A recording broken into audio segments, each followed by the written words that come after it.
కాళేశ్వరం అవకతవకలపై న్యాయ విచారణ చేపడతామన్నారు ఎమ్మెల్సీ జీవన్ రెడ్డి. కేసీఆర్ను కాపాడేందుకు బీజేపీ సీబీఐ విచారణ కోరుతోందని ఆరోపించారు. ఇక జగిత్యాల జిల్లా రాయకల్లో ప్రజాపాలనను కార్యక్రమాన్ని ఎమ్మెల్సీ జీవన్ రెడ్డి పరిశీలించారు. అర్హులైన నిరుపేదలందరూ ప్రజాపాలనలో దరఖాస్తు చేసుకోవాలని సూచించారు.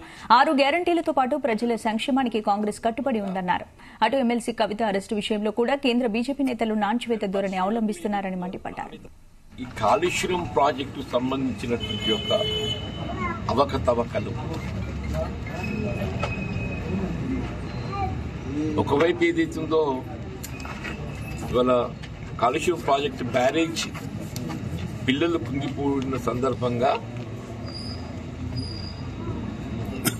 దాని పరిశీలకులు ఏదైతుందో నాణ్యత ప్రమాణం లోపించింది. అసలు కాళేశ్వరం ప్రాజెక్టు సిడబ్ల్యూసీ అనుమతులు కూడా పూర్తి స్థాయిలో లేవని చెప్పిన వాళ్ళే పేర్కొన్నారు. సిడబ్ల్యూసీ అంటే central water commission.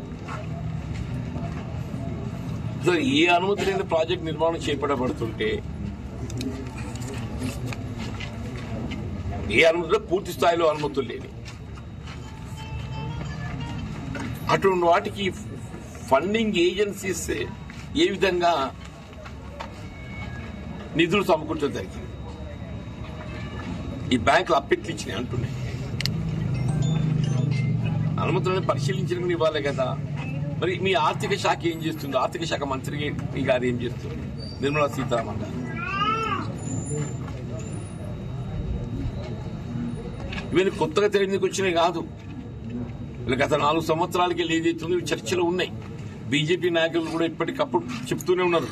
Kaleshwaram project, డొల్ల ప్రాజెక్టు నిర్మాణ లోపాలున్నాయి. ఎప్పుడు చెప్తూ ఉన్నాను.